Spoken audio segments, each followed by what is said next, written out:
এইভাবে রেপের মডেল হয়েছে আর তাকে জাস্টিস প্রোভাইড করতে এরা আমরা ফেলিয়ার বাট তারা আমাদের সেফটি প্রোভাইড করবে বলে আমাদের আশ্বস্ত করছে অথচ আমাদের যে স্টেট গভর্নমেন্টের যিনি লয়ার ছিলেন তিনি বলছেন সমস্ত সেফটি মেজার্স নিয়ে হয়ে গেছে ইনিশিয়েটিভ রয়েছে অথচ আমি আমার ডিপার্টমেন্টে কোথাও সিসিটিভি ক্যামেরা ইনস্টল হতে নতুন করে দেখিনি কোনো ডিউটি রুমস নতুন করে ক্রিয়েট হতে দেখিনি তাহলে আমরা ফার্স্ট অফ অল আমরা বিচার পাবো কিনা সেটা জানি না সেকেন্ড অফ অল আমাদের সেফটি মেজার্স এনশিওর নয় শুধু কয়েকজন সিআই সেন্টারে পোস্ট করে দিলে শুধু আরটি করে পোস্ট করে দিলে তো হবে না সারা ওয়েস্ট বেঙ্গলের নানা হসপিটালে নানা মেন্টালিজম হচ্ছে সেগুলোকে আগে দমন করা হবে তারপরে তো উনি আমাদের কাজে ফিরতে বলবেন উনি না জাস্টিস এনশিওর করতে পারছেন না সেফটি এনশিওর করতে পারছেন অথচ আমাদের কাজে ফিরতে বলছেন কি করে বলছেন যেখানে আমারই কপি যিনি এইভাবে রেপটেন মার্ডার হয়েছে আমিও তো হয়ে যেতে পারি যে কোনো তাহলে আমরা কাজে ফিরতে কি করে পারবো আজকে পুলিশের তরফে বলা হয়েছে তারা নাকি সম্পূর্ণ সিসিটিভি ফুটেজ দিয়েছে কিন্তু সিবিআই বলছে তারা মাত্র 4টে ক্লিপিং দিয়েছে 27 মিনিটে এই ডিসক্রিপেন্সি গুলো প্রথম থেকে আছে বলেই আমাদের এই আন্দোলন চলছে না হলে আমরা কলকাতা পুলিশের উপরে ভরসা করে থেকে যেতে পারতাম যেটা আমরা পারছি না কারণ আমরা জানি এভিডেন্স ট্যাম্পার হয়েছে আমাদের দৃঢ় ধারণা না হলে আমরা সবাই ডক্টর আমরা সবাই চাইবে কাজে ফিরতে এবং পেশেন্টকে প্রোভাইড করতে কিন্তু আমরা নিজেরা যতক্ষণ না সেফ ফিল করবো আর সেফ ফিল করাটা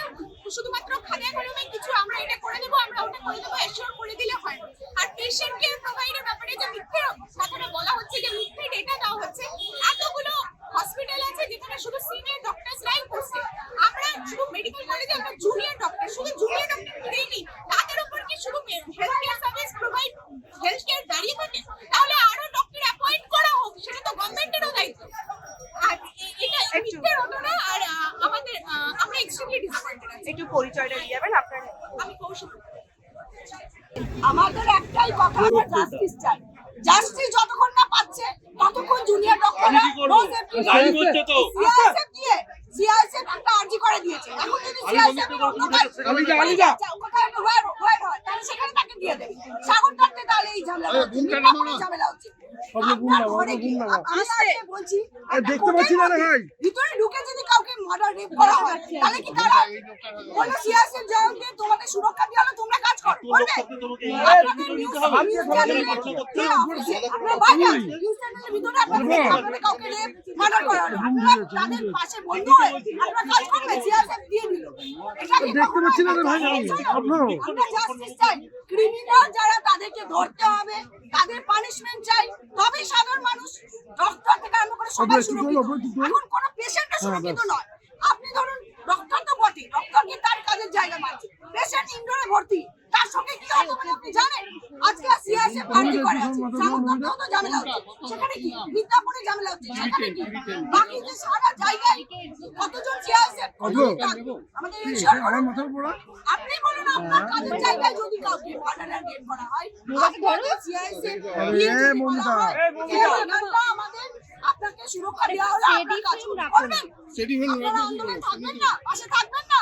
আপনার কালিকে কতক্ষণ আমরা জাস্টিস পাচ্ছি আমরা ওদের পাশে আছি পাশে থাকবো তাতে আমাদের যদি আমরা সিনিয়র ডক্টর পাশে এই ম্যাডাম 400টা 500টা করে পেশেন্ট দেখছেন উনি এন্ডোক্রিনোলজিস্ট আমরা আমাদের ডিপার্টমেন্টে কাজ করছি যারা নাই এমার্জেন্সি করছে তাদের যথেষ্ট অসুবিধা হচ্ছে কিন্তু তারা তো কিছু বলছে না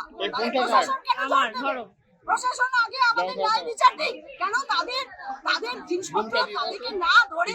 ডক্টরদের উপরে চাপ দিয়ে কি হবে ডক্টর সুরক্ষিত নয় পেশেন্ট সুরক্ষিত নয় একটা সাধারণ মানুষ সুরক্ষিত নয় সেখানে কি করবো আমরা তো মানুষ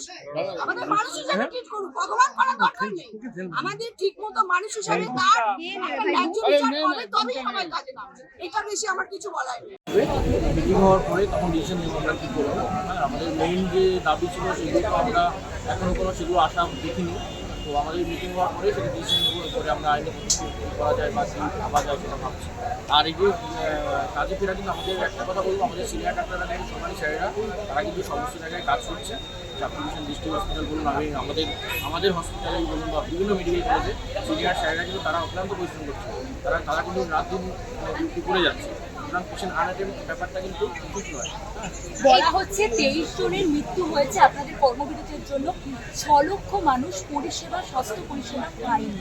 এই বিষয়টা আগের মতো হয়তো আউটডোরটা অতটা সচল হয়নি কিন্তু মানে আমরা কিন্তু অভয়া ক্লিনিকের মাধ্যমে অনেককে পরিষেবা দিচ্ছি দ্রুত থেকে দ্রুত যেমন আউটডোর হয় আমরা বিভিন্ন হসপিটালের থেকে বিভিন্ন ডাক্তার অভয়া ক্লিনিক করে আমরা আউটডোর পরিষেবাটা করছি, কিন্তু সেটা হয়তো মেইন আউটডোরের মতো হচ্ছে না, কিন্তু সেটা তবুও আমরা যতটা চেষ্টা করি সেটা আমাদের দাবি কি আমরা নিজস্ব ঘরে আমরা নিজস্ব যে সেকেন্ড হোম বলি এইসব জায়গাতে গিয়ে আমরা অ্যাডাপ্ট হয়েছি। তো এরপরে তো আমাদের আর কোনো মানে বাঁচার কোনো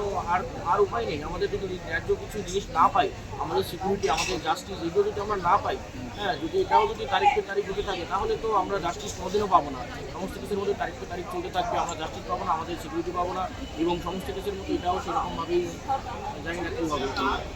কাজের জেরার বিষয়ে যখন সুপ্রিম কোর্ট বারবার আবেদন করছে, আপনারা এক্ষুনি মিটিং শুরু করেছেন। উল্টো দিকে মুখ্যমন্ত্রী মমতা বন্দ্যোপাধ্যায় প্রেস কনফারেন্স করে কিছুক্ষণ আগে বলছেন আপনারা প্রয়োজন হলে মুখ্যমন্ত্রীর সঙ্গে বৈঠকে বসতে পারেন। এই বিষয়ে আপনাদের কি মতামত? কিন্তু আমাদের মিটিং হওয়ার পরে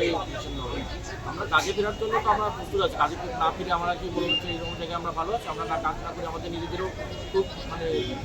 মেন্টালি বা সাইকোলজিক্যাল দুটোভাবেই আমরা অসুস্থ আছি। হ্যাঁ, তো কাজে ফিরতে গেলে যে মেইন কিছু কিছু জিনিসপত্র, হ্যাঁ, আলাদা তো বললো কালকে আমাদের কাজে ফিরতে, কিন্তু কালকের মধ্যে কি আমাদের লেডি ডাক্তারদের জন্য যারা ইন্টার্ন হাউস স্টাফ লেডি ডাক্তারদের কাজে পিজি তাদের জন্য কালকের মধ্যে কি ডক্টর সঙ্গে সেপারেট করতে পারবে? অর্ডার তো হতে পারে। অর্ডার তো এর আগে 2019-এও তো একটা ভাইকে এমার্জেন্সিতে গুন্ডা অ্যাটাক করে তার অনেক বড় ক্ষতি করে দিয়েছে। তার জন্য তো কিছু অ্যারেস্ট কিছুদিন হয়তো 2-4 দিন করে আবার কিছু হয়েছে, কিন্তু তার জন্য তো আমাদের সিকিউরিটি এতটাও চেঞ্জ হয়নি যে এত বড় একটা ঘটনা ঘটে। যদি সেই সময় যদি সিকিউরিটির স্টেপ একদম স্ট্রং হতো যে না কেউ হসপিটালে গভর্নমেন্ট হসপিটালে কেউ এরকম ঢুকতে পারবে না, এবং ঢুকতে গেলে তাকে রেজিস্টার ফলো করতে হবে, ভালো করে রেজিস্টার ফলো করতে হবে, এবং সিকিউরিটি সার্ভেলেন্স থাকে, এবং সমস্ত 24 ঘন্টা সমস্ত জায়গায় সিকিউরিটি থাকবে, তাহলে তো যে যদি ওইভাবে কিছু হয়ে থাকে তাহলে এইসব ঘটনা কেউ হসপিটালের মধ্যে ঢুকতে পারতো, দুবার ভাবতে হতো। পরবর্তী শুনানি 17 তারিখ, আস্থা রাখছেন সিবিআই এর উপর? এখন তো উপায় নেই, এখন কোথায় আস্থা রাখবো? নাহলে গভর্নমেন্ট থেকে সিবিআই আছে, সিবিআই না করলে আমরা কি করবো? তাছাড়া তো আর কেউ নেই, আর তো কেউ নেই, সিবিআই যে একমাত্র লাস্ট, তার কোনো উপায় নেই। আপনার নাম? সঞ্জয় সরকার। দেখুন, কার্ডিওলজি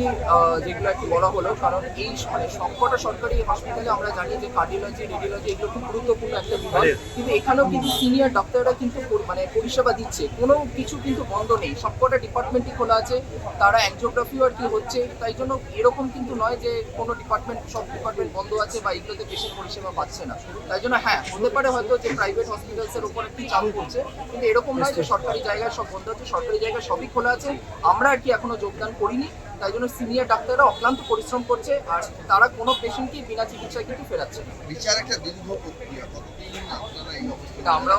এটা আমরাও জানি না, এটা আমরাও মানে 1 মাস ধরে আমরা অপেক্ষা করে আসছি, আরো আগামী দিনও আমরা অপেক্ষা করে থাকবো, কিন্তু বিচারটা যেন আমরা পেয়ে মানে থাকি, আর বিচারটা যেন আমরা নিয়েই যাই এখান থেকে, সেটাই হচ্ছে আমাদের কাম্য।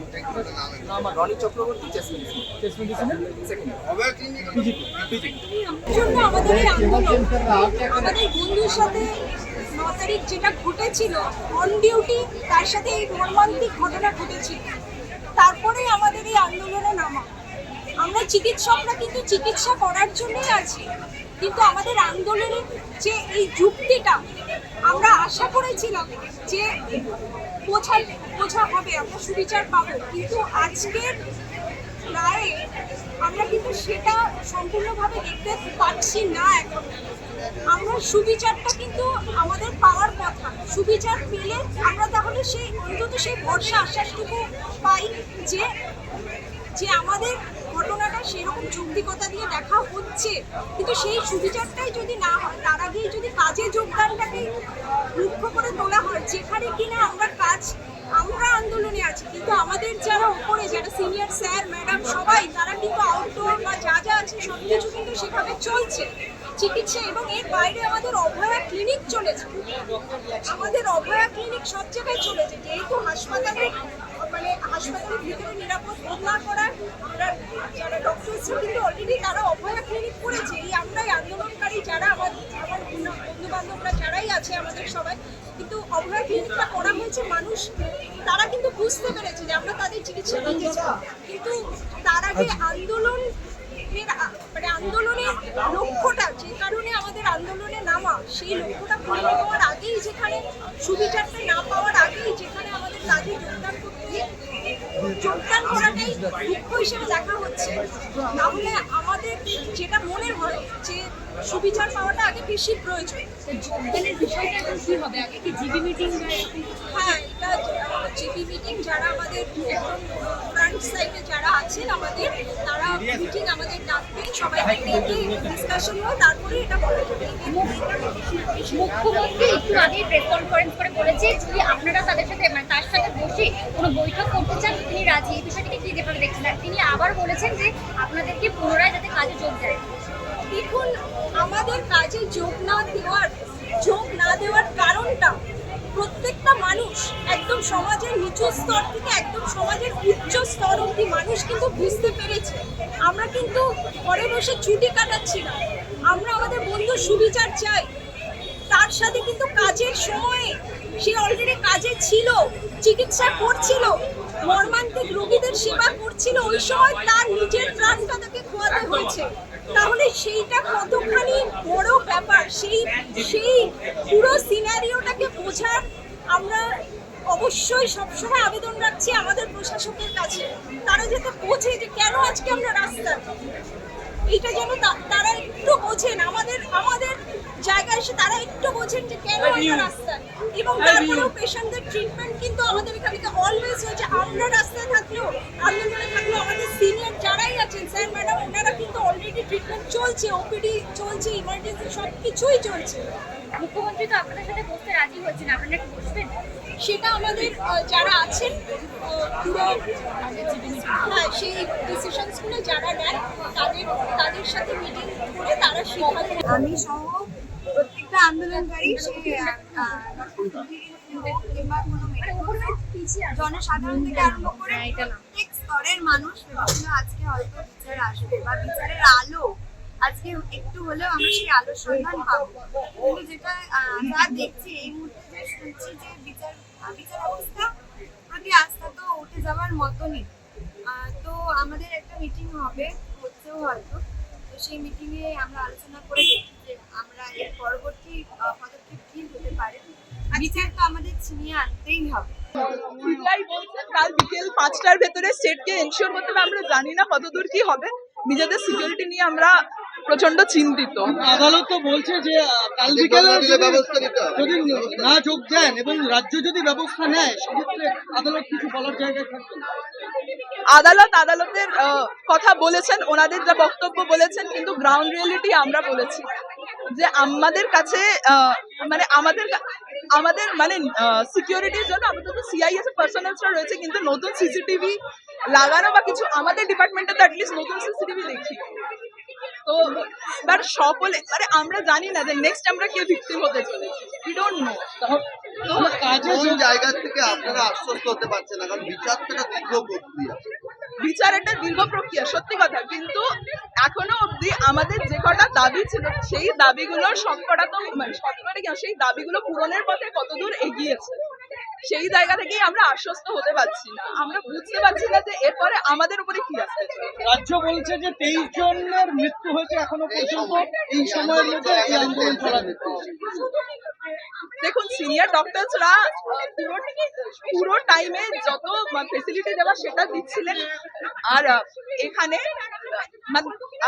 এখানে প্রোটেস্টে ছিলাম আমরা শুধুমাত্র জুনিয়র ডক্টর, এবং শুধু জুনিয়র ডক্টরদের স্ট্রাইকের জন্য